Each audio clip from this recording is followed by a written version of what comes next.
La parábola del grano de mostaza. Decía pues, ¿a qué es semejante el reino de Dios? ¿A qué lo compararé?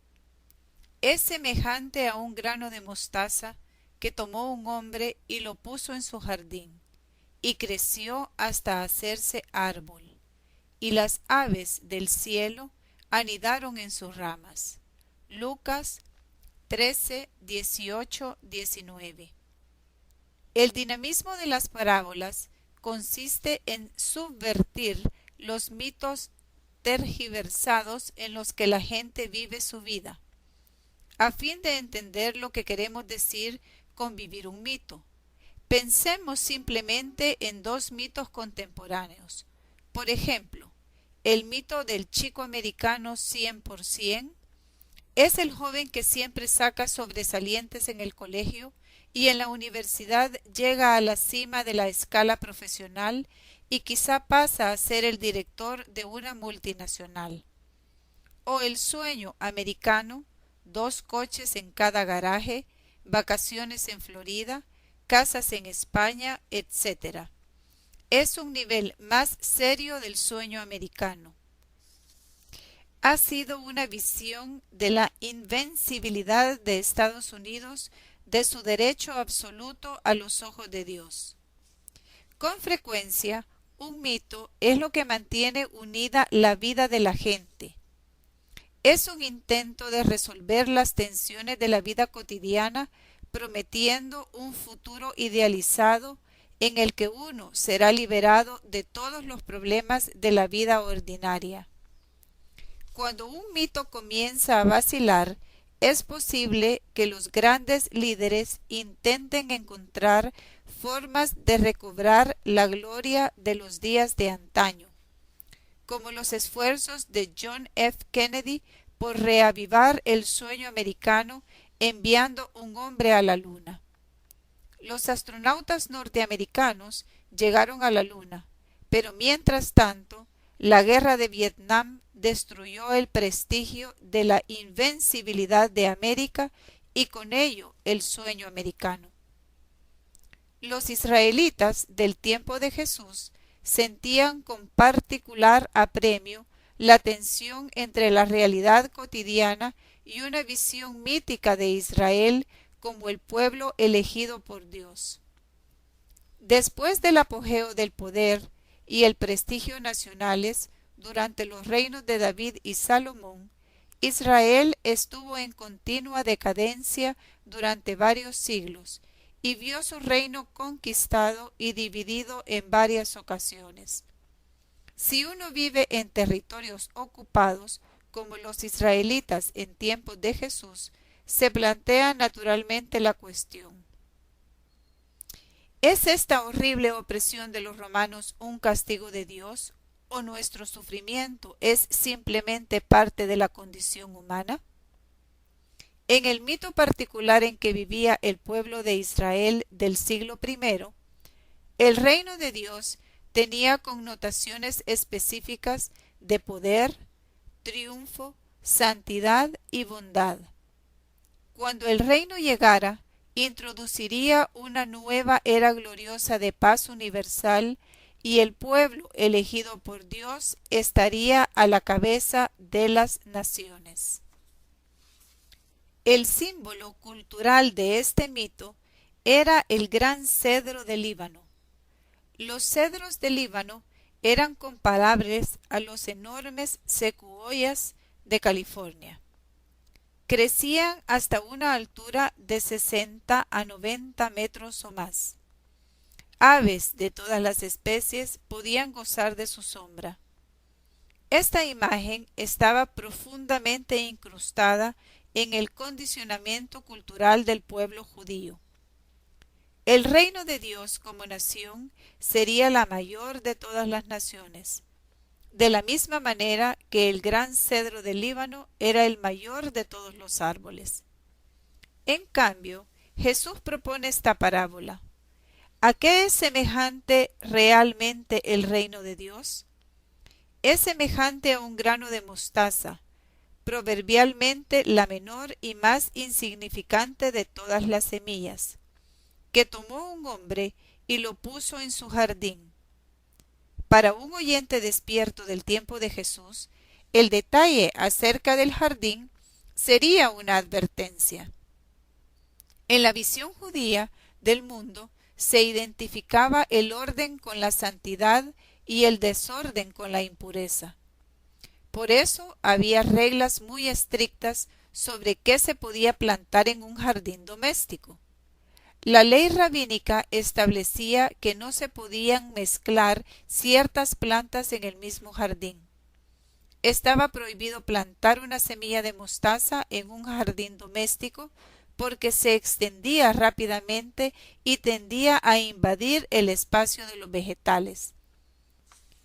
Al afirmar que ese hombre plantó un grano de mostaza en su jardín, se advierte a los oyentes que se estaba haciendo algo ilegal. Así, en esta parábola, una imagen impura se convierte en el punto de partida para la visión que Jesús tiene del reino de Dios. Si el punto de partida es una imagen impura, el resto de la parábola produce una perplejidad aún mayor. ¿Qué nos enseña la botánica acerca de un grano de mostaza? Es una planta común que se extiende rápidamente, que crece hasta alcanzar 1 metro de altura. Echa unas pocas ramas y con un esfuerzo de imaginación, las aves pueden hacer un nido desastrado a su sombra. Empapados en sus imágenes culturales de los grandes cedros del Líbano, los oyentes esperarían que el grano de mostaza, símbolo del reino para Jesús, creciera hasta convertirse en un vigoroso árbol apocalíptico. Lo importante para Jesús es exactamente lo contrario. Simplemente se hace un arbusto. Así se ridiculiza explícitamente la imagen del reino de Dios como un altísimo cedro del Líbano.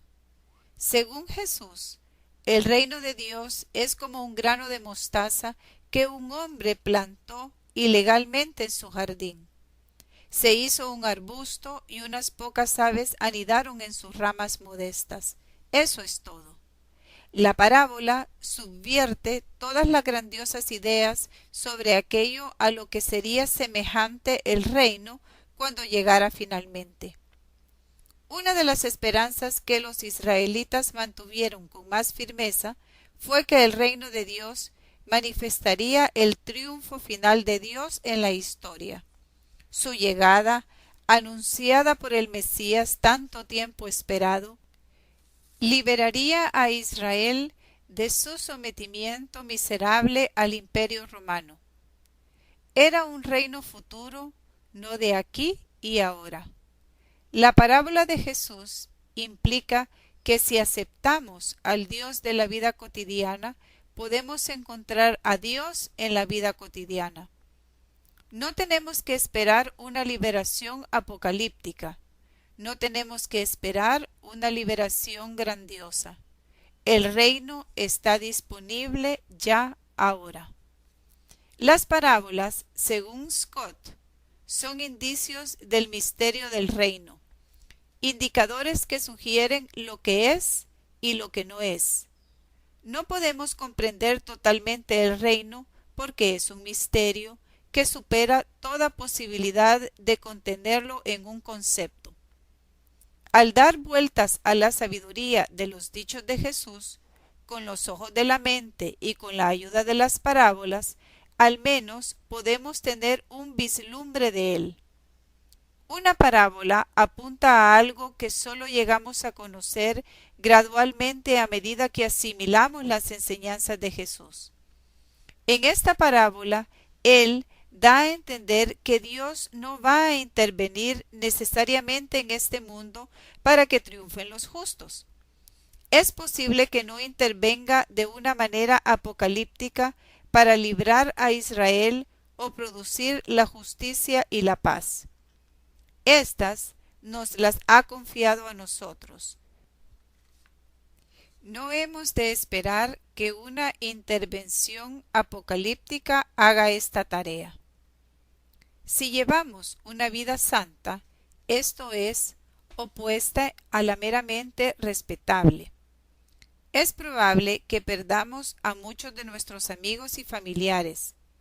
Pudiera ser que uno o dos de ellos siguieran nuestro ejemplo, algo semejante al grano de mostaza. Quizá logremos un resultado modesto, pero no de la naturaleza del cedro del Líbano.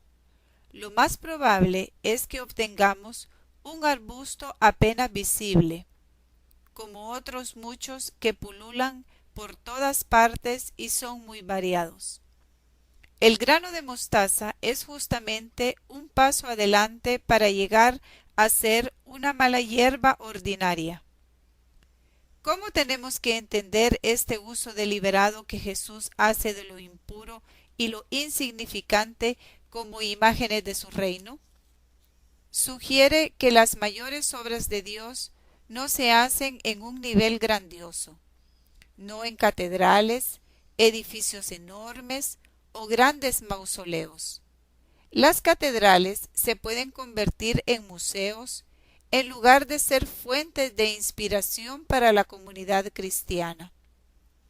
El reino está en la vida cotidiana con sus altibajos y por encima de todo en su insignificancia. Allí es donde la mayoría de la gente vive actualmente su vida. De esta manera el reino es fácilmente asequible para todos.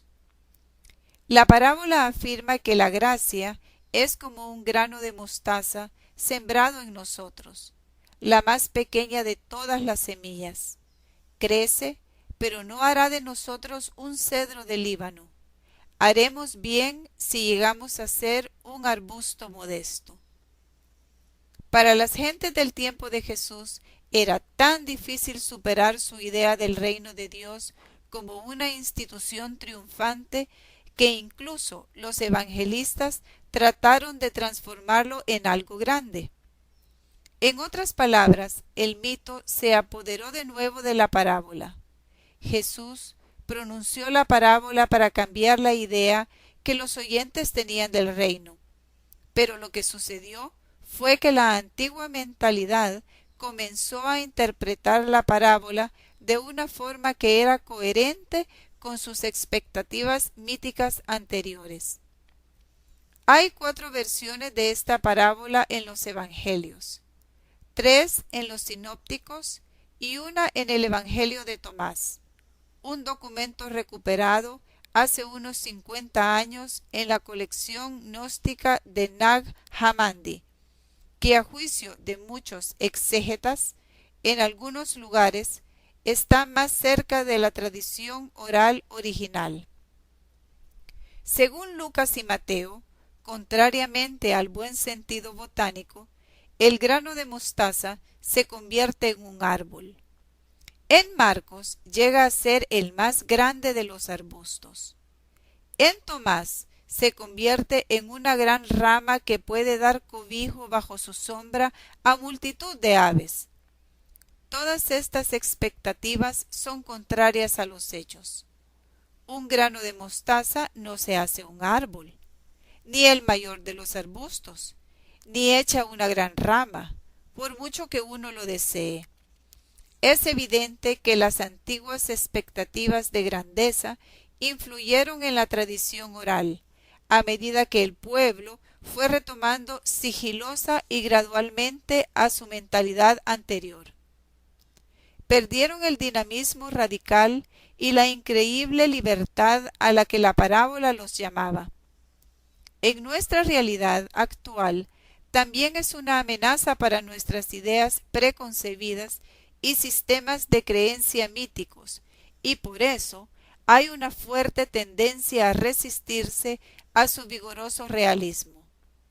Si estamos esperando una gran expansión de nuestra particular religión, nación, grupo étnico, movimiento social o cualquier otra cosa, confiando en que se conviertan en una gran organización visible que llene la tierra, estamos en el mal camino.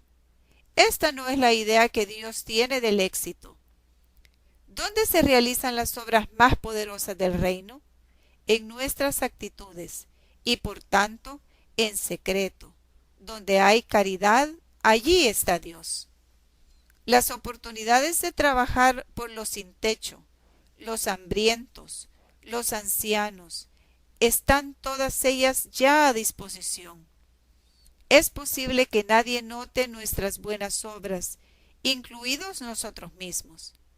El reino de Dios se manifiesta en los cambios modestos de nuestras actitudes y en los pequeños progresos de nuestra conducta que tal vez nadie note, incluidos nosotros mismos.